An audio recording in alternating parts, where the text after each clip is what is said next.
दोस्तों इस वीडियो में हम देखने वाले हैं जो हमारा AKTU का सब्जेक्ट है ना, यूनिवर्सल ह्यूमन वैल्यूज, इसके इंपॉर्टेंट क्वेश्चन यूनिट 1 से लेकर यूनिट 5 तक के। सबसे पहले यूनिट 1 के देखते हैं। यूनिट 1 में देखते हैं कौन कौन से इंपॉर्टेंट क्वेश्चन है।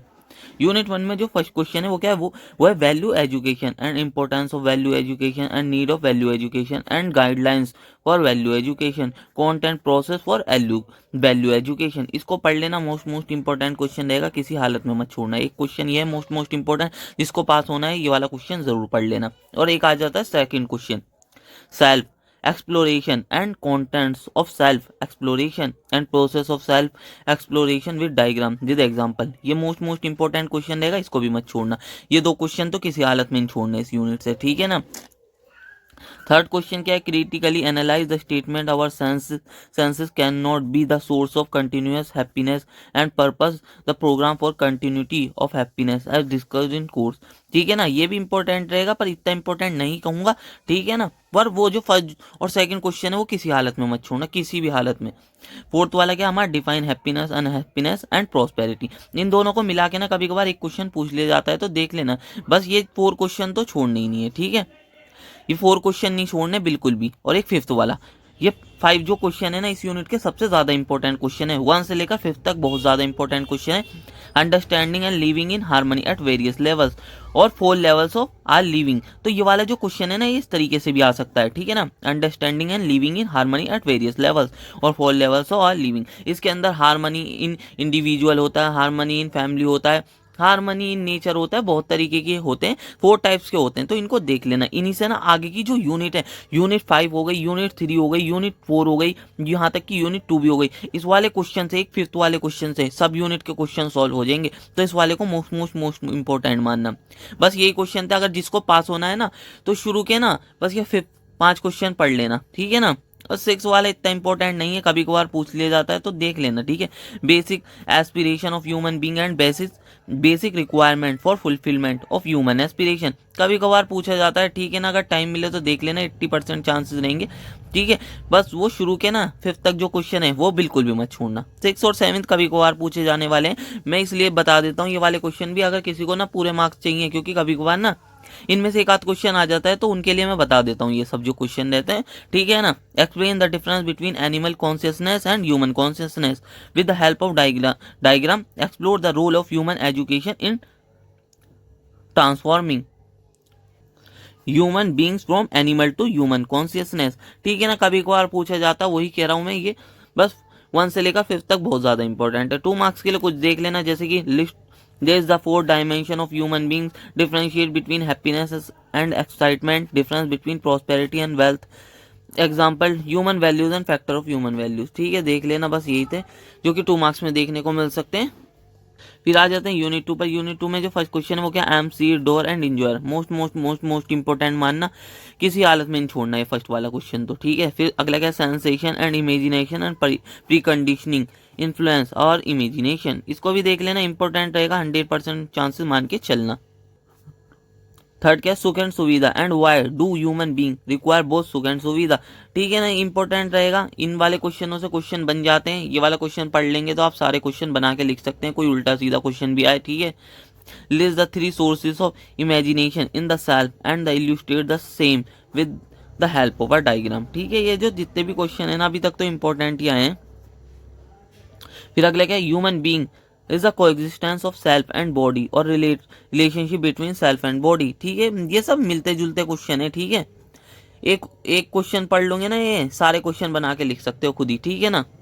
Describe the correlation between sanyam and swasthya, suggest any true programme that you can undertake to improve the health of your body. ठीक है, इंपॉर्टेंट क्वेश्चन है। इसके अंदर उल्टे सीधे क्वेश्चन आते हैं यूनिट 2 से, तो देख लेना ये सब। सर क्वालिटी, अगला क्या है, self are qualitative and body are quantitative and difference between the need of self and body and activities of eye and body with the diagram. Explain how harmony in the self is achieved when all imagination, desire, thoughts। ये वाला जो question है ना most important मानना, ठीक है ना। Are guided by our natural acceptance, इसको पढ़ लेना। ये सब मोस्ट इंपॉर्टेंट क्वेश्चन है, बताऊं क्यों। एक क्वेश्चन पढ़ लोगे ना, ये सारे मिलते जुलते क्वेश्चन है, ये वही आपस में मिलते जुलते क्वेश्चन है। बहुत सारे क्वेश्चन मत समझना कि एक ही बहुत सारे क्वेश्चन बता दिए। एक आध क्वेश्चन पढ़ लोगे ना, इनमें से 2-3 मिला के, तो सारे क्वेश्चन को आंसर कर पाओगे। मिक्स करके आते हैं, एक ही क्वेश्चन में अलग क्वेश्चन मिक्स करके दे दिया, वही पुराने क्वेश्चन का पार्ट रहेगा आधे से ज्यादा, इस तरीके से आते हैं, ठीक है ना। Define self regulation and health, how are true related, describe the programme living in as discussed in the course। देखिए ना, ये पढ़ लेना। List any 5 desire, now analyze each for being related to self or body, giving appropriate reasons। तो ये सब पढ़ लेना, ये रहे इंपॉर्टेंट है, सब मिलते जुलते ही क्वेश्चन है। ये रहा वो, ये भी उसी से हो जाएगा। सेल्फ आर क्वालिटेटिव और बॉडी आर क्वांटिटेटिव से ही हो जाएगा। The self is the sentiment entity where as the body is the material entity. Justify this statement and by comparing the needs of self like happiness and need of the body like food. ठीक है ना, उसी question से हो जाएगा। ये पुराने question से ही सारे क्वेश्चन हो जाएंगे। मैंने बता दिया ना, ये अलग अलग तरीके से बना के देते हैं, तो उस क्वेश्चन को इसलिए मैंने ये लिख दिया है, वरना उसी क्वेश्चन से हो जाएगा। वाला क्वेश्चन भी 2 मार्क्स के लिए देख लेते हैं। रियलाइजेशन देख लेना, harmony in individual is possible, unit 1 के क्वेश्चन से हो जाएगा। जो हार्मनी इन 4 लेवल्स बताया था ना, उसी से वाला हो जाएगा। राइट अंडरस्टैंडिंग आपको पता होना चाहिए। Explain with example definite and indefinite responses of the self, ये भी उन्हीं क्वेश्चन से हो जाएगा। सारे जो क्वेश्चन है ना, जो पहले बता दिए, उन्हीं क्वेश्चन से सारे के सारे हो जाएंगे। ये आपस में मिलते जुलते क्वेश्चन होते हैं, थोड़े थोड़े अलग ही लिखना होता है, वरना उन्हीं क्वेश्चन से हो जाएंगे। अगला क्या है, फीलिंग ऑफ केयर, ग्रेटिट्यूड, वो guidance, glory, reverence, love and gratitude, इनको देख लेना। ये तो मोस्ट इंपॉर्टेंट क्वेश्चन रहेगा इस यूनिट से। ये वही क्वेश्चन आ जाता है यूनिवर्सल ह्यूमन के 4 ऑर्डर बताने। यूनिवर्सल ह्यूमन ऑर्डर भी लिखा हो तो इसका मतलब वही 4 ऑर्डर यूनिट 1 वाला क्वेश्चन है, मैंने बता ही दिया था। ये वाला क्वेश्चन बार बार अलग अलग यूनिट में अलग अलग तरीके से पूछा जाता है, तो उससे ये वाला क्वेश्चन हो जाएगा। अगला क्या है, compare human goals and difference between intention and competence, how does the dimension of the justice preservation contribute to fulfilling this goal. ये मोस्ट इंपॉर्टेंट रहेगा, बिल्कुल भी मत छोड़ना। अगला क्या है, foundational values of relationship, trust and respect and difference between respect and disrespect, how does lack of trust of on intention become the root cause of problem in relationship. Explain with example of evaluating your self versus evaluating others. Important रहेगा, पढ़ लेना, ठीक है। अगला क्या, define love, how you can say that love is a complete value, what can be the basics of undivided society, the word family। ये important question है, खुद बना के लिख सकते हो, आपको खुद ही पता होगा। ये सब खुद बनाने के क्वेश्चन है, एक बार पढ़ना, खुद बना के लिख दो ना। पूरा पेपर भी वैसे भी खुद ही बना के लिखना होता है, कोई रट के जाने की जरूरत भी नहीं है, बना के लिख देना। आंसर लिखना कम से कम 2.5 पेज के करीब का, ठीक है, 2.5 से 3 पेज का, ठीक है ना। और आराम से करके आ जाना। 2 से कम पेज का तो बिल्कुल भी मत लिखना, कम से कम 2.5 से 3 पेज का लिख देना, ठीक है। What is the difference between reaction and response in the behaviour, how does right understanding help in shifting our behaviours become reaction to response. ठीक है, इतना इंपॉर्टेंट नहीं है, 80% चांसेस मान के चलना। Justice, how does it lead to mutual happiness, ये important रहेगा, देख लेना। अगला क्या है, इस तरीके से 2 क्वेश्चन मर्ज करके पूछ लिए जाते हैं, मोस्ट इंपॉर्टेंट रहेगा वाला question. what do you mean by the term right evolution, explain kind of wrong evolution in the absence of the right evolution, every human being is similar to me, explain the statement, how respect can be ensured if everyone is different, competence, ये important रहेगा, most important मानना, मर्ज करके बहुत बार पूछा गया है question. 2 marks के लिए क्या है, डिफाइन अफेक्शन देख लेना, harmony in family and harmony in society, ये उसी यूनिट 1 वाले क्वेश्चन से हो जाएगा जो मैंने बताया था, ठीक है ना। ये भी फिर यूनिट 4 पर आ जाते हैं। यूनिट 4 में जो फर्स्ट क्वेश्चन है वो क्या, 4 ऑर्डर एग्जिस्टिंग इन नेचर और नेचुरल कैरेक्टरिस्टिक्स ऑफ 4 ऑर्डर। ये वाला जो क्वेश्चन है, एक ही क्वेश्चन से ना पूरी यूनिट के सारे क्वेश्चन सॉल्व कर सकते हो इससे, ठीक है ना। ये अलग अलग तरीके से पूछे जाता है, देख लेना प्रीवियस ईयर के क्वेश्चन पेपर में किस किस तरीके से पूछा गया है, और इस तरीके से भी आ सकता है। डिफरेंट टाइप्स इनके पता होने चाहिए, ठीक है ना, डिफरेंट टाइप्स पता होने चाहिए इनके 4 ऑर्डर्स के। ये ना अलग अलग तरीके से भी आ सकता है, जैसे कि इस तरीके से भी आ सकता है, mutual fulfilment among the 4 order, ठीक है ना। ये ना इस तरीके से भी आ सकता है। मोस्ट इंपॉर्टेंट मानना, ये बहुत तरीके से पूछा गया है वाला क्वेश्चन। एक ही क्वेश्चन ना कम से कम 10-12 तरीके से पूछा गया होगा, यही क्वेश्चन आता है यूनिट 4 से बस एक।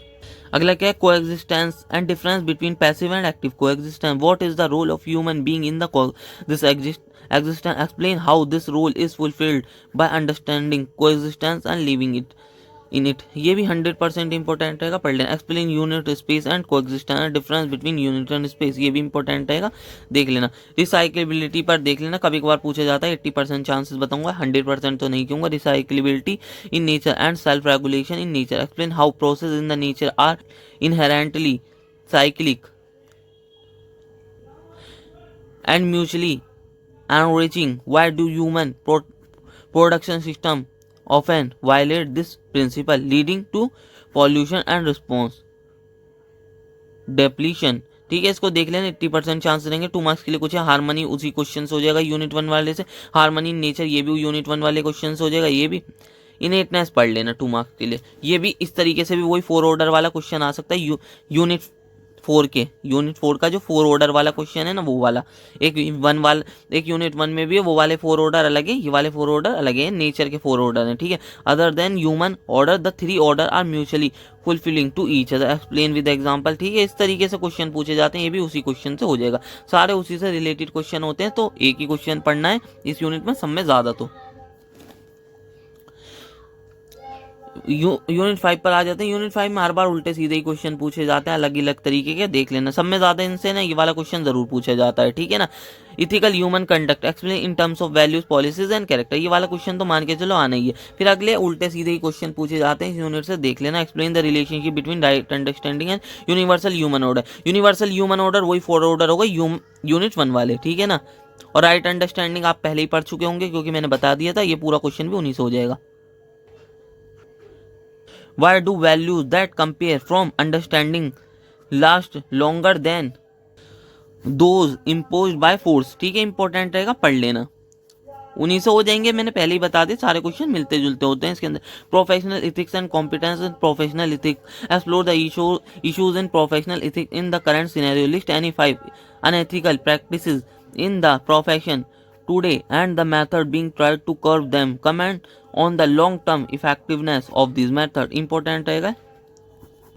कभी कभार होलिस्टिक टेक्नोलॉजी पे पूछ लिया जाता है, जैसे कि देख सकते हैं, discuss the scope and characteristics of people friendly and eco friendly production system, take any true such example developed in Indian history and evaluate if they are holistic. इस तरीके के क्वेश्चन पूछे जाते हैं। तो देख लेना, ये जो मैं क्वेश्चन बता रहा हूँ इनसे ही मिलते जुलते सारे क्वेश्चन देखने को मिल जाएंगे। What do you mean by holistic technology, write down a few characteristics of holistic technology, explain the role of human values in developing holistic technology. ठीक है, इस तरीके के क्वेश्चन पूछेंगे। How to resolve current issues in the professional ethics and define the salient features of ethical competence, discuss some of the prevailing approaches towards promotion of the professional ethics in their inadequacy. मैंने बता दिया ना, professional ethics. और एक first वाला जो question है वो इस यूनिट के सबसे ज्यादा इंपॉर्टेंट क्वेश्चन है, सारे उसी से रिलेटेड क्वेश्चन आए हुए हैं, प्रोफेशनल इथिक्स से रिलेटेड। तो देख लेना इनको। और शॉर्ट नोट्स में कुछ ऐसे आ सकते हैं, natural acceptance of human values, characteristics of natural acceptance and experiential validation. ठीक है, इसी तरीके के आएंगे 2 मार्क्स में। ये वाली जो पीडीएफ है आपको टेलीग्राम चैनल पर देखने को मिल जाएगी। बस यही था इस वीडियो में। अगर आपको वीडियो अच्छी लगी तो वीडियो को लाइक और चैनल को सब्सक्राइब कर लेना। मिलते हैं इसी तरीके की नेक्स्ट वीडियो में।